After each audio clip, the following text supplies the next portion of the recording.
Hello girls. आज जो हमारा टॉपिक है वो है आपका दूध का pasteurization, means pasteurization of milk. तो पास्चराइजेशन होता क्या है कि किसी भी चीज़ को अगर हम 100 डिग्री सेंटीग्रेड से कम गर्म करते हैं या उबालते हैं तो उसे हम क्या कहते हैं, पास्चराइजेशन कहते हैं। जैसे आपका दूध है, दूध को भी जो है 100 डिग्री सेंटीग्रेड से कम तापमान पर उबाला जाता है या फिर गर्म किया जाता है। तो आइए इसके बारे में पढ़ते हैं। पशुओं का दूध कई कारणों से संदूषित हो जाता है। हो सकता है कि दूध देने वाले पशु अस्वस्थ हो अथवा दूध को देने वाला व्यक्ति या अन्य किसी माध्यम से दूध में जीवाणुओं का आंतों में प्रवेश हो जाए। मतलब जो आपका पशु का दूध है वो भी कई कारणों से संक्रमित हो जाता है, उनमें भी कई प्रकार से बैक्टीरिया जो है उसमें उत्पन्न हो सकते हैं। फॉर एग्जाम्पल, अगर आपका जो दूध दूहने वाला व्यक्ति है वो अस्वस्थ हो, अगर वो उसके हाथ लगेंगे दूध में तो जो उसके बैक्टीरिया हैं व्यक्ति के वो दूध में एंटर हो जाएंगे, या फिर पशु किसी भी तरीके से अस्वस्थ हो तो भी ये हो जाएगा। और इसके माध्यम से क्या होता है, दूध में जीवाणुओं का अगर हम वो दूध हम लोग यूज़ करेंगे तो वो जीवाणु हमारे आंतों में प्रवेश कर जाएंगे। कभी कभी दूधिया भी संक्रामक रोग से पीड़ित हो सकता है। जो दूधिया है वो भी कई बार जो है संक्रामक रोग से पीड़ित हो जाता है, और पशु भी हो सकते हैं। तो अगर पशु है तो पशु संक्रमित हैं तो जो बैक्टीरिया है वो हमारे जो है आंतों में प्रवेश कर जाएंगे, और अगर दूधिया है तो भी वो हमारे अंदर जो बैक्टीरिया है वो भी हमारे अंदर तब भी एंटर कर जाएंगे, जिससे उसके हाथों तथा जो है हाथों से ही गर्ल्स, यहाँ पे ये हाथों के बाद जो है मिस्टेक हो गया है, यहाँ पे कुछ नहीं है, मतलब ये सीधी लाइन है। हाथों से ही जीवाणु दूध में प्रवेश कर जाते हैं। बहुधा दूधिया व्यक्ति को स्वच्छता के बारे में जो है ज्ञान न के रहित ही होता है। वे दूध को धूल, मिट्टी आदि से बचाने का प्रयास भी नहीं करते। इनके बर्तन, सिल्ली, कपड़े व हाथ भी गंदे रहते हैं।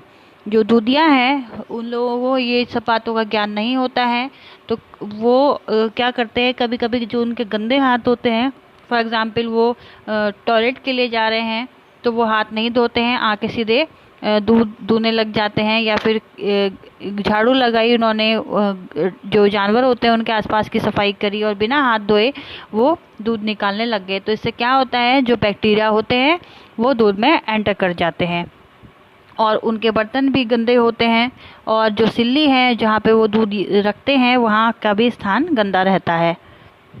फिर है आपका गस, इसमें पास्चराइजेशन की विधि द्वारा दूध में उपस्थित बैक्टीरिया को नष्ट करके दूध को संदूषित होने से बचाया जाता है।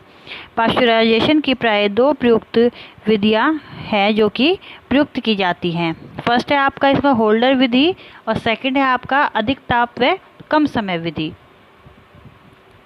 तो होल्डर विधि में क्या होता है, होल्डर विधि में दूध को 63 से 66 डिग्री सेंटीग्रेड पर लगभग आधा घंटे के लिए गर्म करते हैं। जो आपका होल्डर विधि है उसमें दूध को 63 to 66 डिग्री सेंटीग्रेड पर आधा घंटे के लिए गर्म करते हैं। तत्पश्चात शीघ्र से ताप जो है 11 डिग्री सेंटीग्रेड कम किया जाता है, मतलब उसको शीघ्रता से उसको ठंडा करते हैं। तो फिर अधिक ताप व कम समय विधि में दूध को अधिक तापक्रम पर लगभग 72 डिग्री सेंटीग्रेड पर सिर्फ 15 सेकंड के लिए गर्म करते हैं। और फिर क्या है, जो अधिक ताप व कम समय, मतलब अधिक ताप कितना लेते हैं, वो 72 डिग्री सेंटीग्रेड लेते हैं, लेकिन वो कम समय के लिए करते हैं, यानी 15 सेकंड के लिए ही गर्म करते हैं, और तुरंत ही दूसरे क्षण जो है उसका ताप जो है 11 डिग्री सेंटीग्रेड या फिर 50 डिग्री फ़ारेनहाइट तक कर लेते हैं। उपयुक्त दोनों विधियों का उद्देश्य एक ही है कि एक समय अधिक ताप तथा दूसरे ही क्षण जो है कम ताप के प्रभाव से दूध के जो बैक्टीरिया हैं वो नष्ट हो जाएं, तथा दूध जो है वो पूर्णतः ही बैक्टीरिया के प्रभाव से मुक्त हो जाता है। जो ये विधि है होल्डर विधि, इसमें क्या होता है, जो दूध को पहले तो जो है इसमें जो दूध को है पहले एक डिग्री, मतलब जैसे 63 तो 66 डिग्री सेंटीग्रेड हो गया, फिर उसके बाद एकदम से उसका शीघ्रता से ताप उसका 11 डिग्री सेंटीग्रेड पर ले आते हैं। फिर बाद में क्या करते हैं 72 डिग्री सेंटीग्रेड पर ले आए और फिर जो है 15 सेकंड के लिए ही उसको गर्म किया, कम ताप पर ही या कम समय के लिए, और तुरंत ही दूसरे क्षण जो है 11 डिग्री सेंटीग्रेड या 50 डिग्री फ़ारेनहाइट तक ले आए। जो दोनों ही विधियां हैं उनका उद्देश्य एक ही है कि जो दूध है वो बैक्टीरिया से मुक्त हो जाए, उसमें बैक्टीरिया ना रहे, और दूध को जो है बैक्टीरिया से प्रभाव मुक्त रखा जाता है। फिर है गैस आपका इसमें दूध का होमोजेनाइजेशन ऑफ मिल्क। इस क्रिया द्वारा दूध में उपस्थित वसीय कण जो काफ़ी बड़े होते हैं उन्हें नन्हे नन्हे कणों में विभक्त किया जाता है। इस विधि में क्या होता है, जो दूध के फैट है दूध में वसीय कण हैं उन्हें जो है क्या कर देते हैं, जो काफ़ी बड़े मात्रा में होते हैं उन्हें जो होमोजेनाइजेशन है उसमें उन कणों को तोड़ दिया जाता है, बहुत ही छोटे छोटे कणों में डिवाइड कर दिया जाता है, जिससे कि क्या होता है उनका पाचन व अवशोषण शीघ्रता से ही हो जाता है। होमोजेनाइजेशन जो दूध होता है वो शीघ्रता से पच जाता है। जैसे गैस आपने देखा होगा जो लोग आपका स्किम्ड मिल्क हो गया या फिर लो फैट हो गया मिल्क, तो उसमें क्या होता है जो फैट या तो कम रहता है या फिर फैट ना के बराबर होता है। तो उसमें जो दूध होता है वो ऐसे लोगों के लिए होता है, या तो बूढ़े व्यक्तियों के लिए, या कोई व्यक्ति ज़्यादा मोटा है, मोटापा है, ओबेसिटी का पेशेंट है, तो उसको वो दूध डॉक्टर सजेस्ट करते हैं, डाइटिशियन सजेस्ट करती हैं, या फिर बच्चा है कोई छोटा तो उन्हें बच्चों को भी ज़्यादा हाई प्रोटीन या हाई फैट मिल्क नहीं दिया जाता है। तो ये दूध होता है ये बच्चों के लिए भी काफ़ी मददगार होता है।